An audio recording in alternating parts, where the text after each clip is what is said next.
We're at Palmaz Vineyards in Napa, California. Very excited about this tour. I'm an engineer, and this winery is very high tech. First impressions, absolutely beautiful vineyards. The caves here are supposed to be magical. Very excited to see how they built it, try these wines, and see all this high tech that goes into their winemaking. Let's get to trying. Cheers. How's it going? How are you? Doing great. Super excited to be here. Let's head upstairs. We have this beautiful terrace overlooks the entire valley. So this area of the winery that I brought you guys up to, we call this space level 5. It's actually the only part that's above ground. Take it all in, enjoy the views. Give me a second, I'm gonna grab a little wine for us. Yeah. These views are absolutely bonkers. Trees and vineyards as far as the eye can see. So bubbly being an engineer and mixing wine engineering and these views is... Cheers, guys. Cheers. Great to meet you. Thanks for visiting. A little Riesling to start you guys off with. Oh, nice. Yeah.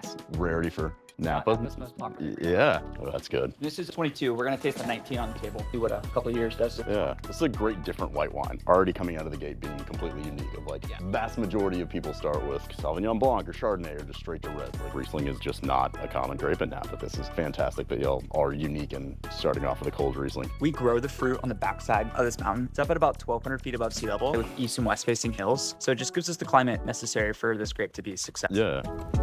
A little bit about us and our backstory in the Palmaz family. Our founders, Julio and Amalia Palmaz, their story starts down in Argentina. They were both born and raised just outside of Buenos Aires and end up coming to the States in the late 70s, brought here by Julio's medical career. No prior knowledge to viticulture or winemaking, but coincidentally, their first stop here in the States was in Northern California. Interesting. So after immigrating here, he has to kind of redo his residency and fellowship, ends up splitting time between UC Davis and UCSF. So they're living in the East Bay and coming up to Napa on their weekends. I get that. Start drinking a little wine, eating the food, getting immersed in this culture, this lifestyle, and they're bit by that bug. Right? Yeah. Now, they don't totally envision doing anything quite like this. Julio's career is really starting to take off. He's an interventional radiologist. It was the UT San Antonio Health Center that recruited him to go run their radiology department out of their medical center in Texas. So they are out there for about 25 years. It's where they would raise Florencia and Christian Palmaz, the two children that kind of run everything nowadays. But the move out there was to advance his medical career, and that's where he found profound success. So his big claim to fame is the balloon expandable heart stent. So he gets this patent filed in the late 1980s before licensing it to a small biopharmaceutical company called Johnson & Johnson.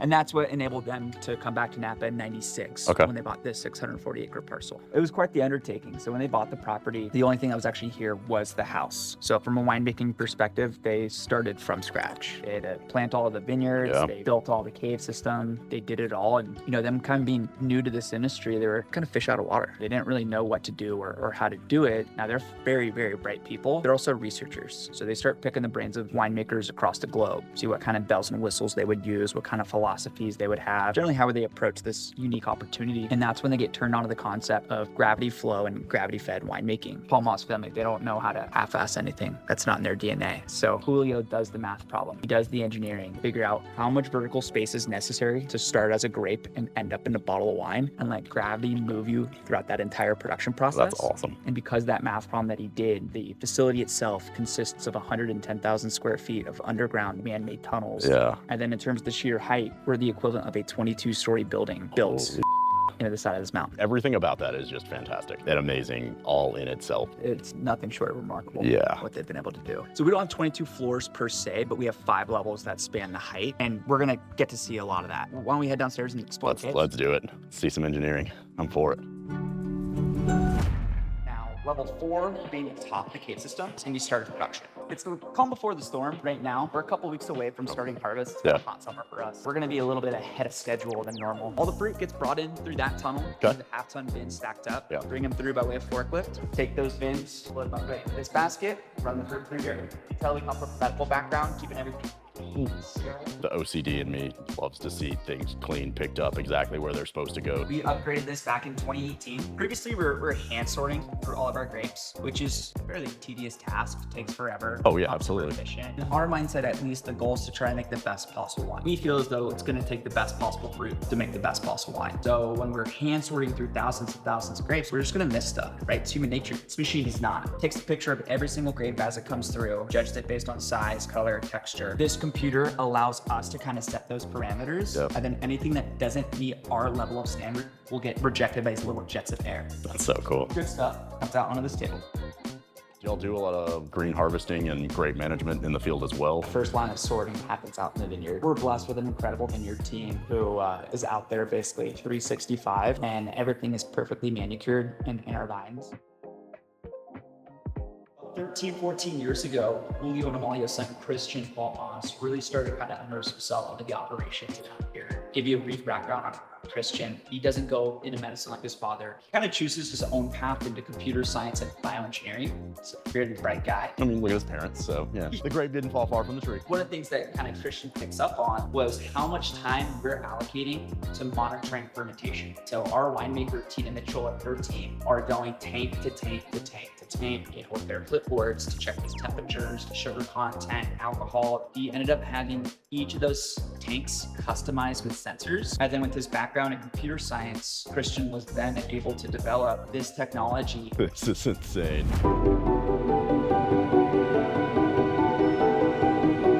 This program we call Felix. Felix stands for Fermentation, Intelligence, Logic, Control System, built by Christian. He wrote all the code for it. This is so cool. But each of these screens is representing an individual tank. And if you look at each of them, that green puzzle piece is the full map of the property. And then the red highlighted vineyard is the vineyard in that Where tank. that one is. Yeah, makes sense. And then all the data to the right is what Blowing my mind with all of the metrics, the technology, tracking everything. Wine is definitely supposed to be an art, but there's no point in not taking advantage of the science because it's still a science. Absolutely. It's a blend of both. Obviously, we're a little bit more technologically advanced than other places. We're not saying it's the end all be all. Yeah. If we can use computers to our advantage to make sure that that delicate process of fermentation goes according to plan, basically our sous vide, make sure nothing gets spoiled in that fermentation process, we can actually allocate more of our time to the things that computers can't do. Analyze the look, the smell, the taste, everything that we enjoy as consumers. Yeah. So kind of leveraging tech to increase the art. Absolutely. I'm just nerding out so much because this is so fantastic. Let me break down the facility real quick for you. That center screen where we're currently standing right now on that kind of balcony, rotating on the track. Blending tanks, level 3 at the bottom of the dome. Now, tunnels that go out from there, where we keep our second year oak, 65 feet underneath that is level 2, called the wagon wheel. That's first year oak. And then another 65 feet underneath that, level 1, finished product. We're gonna go down to level 2. This is basically the next step for the wine. You don't have any wine down there. We just got those barrels shipped in the last month or so. So it goes, dump everything in, it goes through the conveyors, it goes down into the rotating tanks, it goes down from there into blending. Is it just pipes So we down don't here? blend quite yet. Oh, okay. We're gonna keep everything in single vineyard in barrel. Okay. But yeah, it's pipes. I'll show you the hoses in a minute, but these hoses basically connect up to these stainless steel pipes on the walls. And this is the connector from level to level. And then freight moves everything up for us. That's to accommodate filtration. 5 tanks up against the wall. Is this the actual filtration that's used? Like you will connect that one? Okay.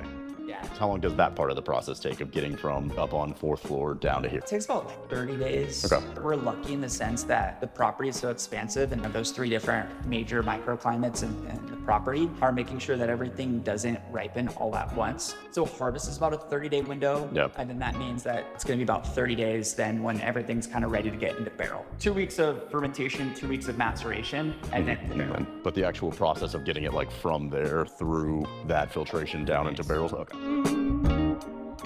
All French oak. We have 5 different coopers that we'll source from. Everything comes in from France. Final product on our Cabernet is going to be around like 90 to 95% new. So we bring in close to 175 new barrels every week. Year 1 down here, year 2 upstairs, and then that's it for the barrels. I'm assuming you resell it at that point. Hold on to a small versus 50, but yeah, we'll get basically a broker who allocates them on the secondary market for us. Chardonnay is going to be the only white wine that spends any time in oak. Sitting there for about 7 months at 70% new. We're very mindful to not like over oak our Chardonnay. Yeah. As you're probably aware of, a lot of places are skewing away from that kind of traditional California style. Yes, which is fantastic. I love that trend. Yeah, me too. Good. How big is the vineyard management team for all of your acres? The crew of 9 guys. Wow. Yeah. I would not have guessed that. Like I said, we keep it pretty thin here. There's about 40 employees. That's everyone. We run a tight ship here. If you're ready to make it 41, let me know. You guys want to check out Yes. the vineyard? Yes. Yeah. We want to check out everything that you're willing to show us. We will see it all. Usually one of the first vineyards to go for us, just because of the positioning coming up the hillside facing west. It's pretty toasty in the late afternoon. Yeah, it doesn't suck out here. No, it doesn't. So we'll head back up to 4. Go sit down and taste the vineyards. Sounds fantastic. I know people, you have cool caves, cool technology, but the wine isn't any good. No one cares about it. This is absolutely amazing. All of the food spreads look so good. We pour the caps basically as soon as you guys cross the gates. Yeah. So about an hour in glass. I've always wondered why wineries don't do that more. This is the 2019 Riesling. Yes, sir. A couple years older, rounder mouthfeel. Mhm. I don't necessarily get as bright of the kind of acid and tropical notes of that first one. Yeah. I think this shows like a little bit more traditional Riesling, more that More natural. minerality, yeah. This is really good.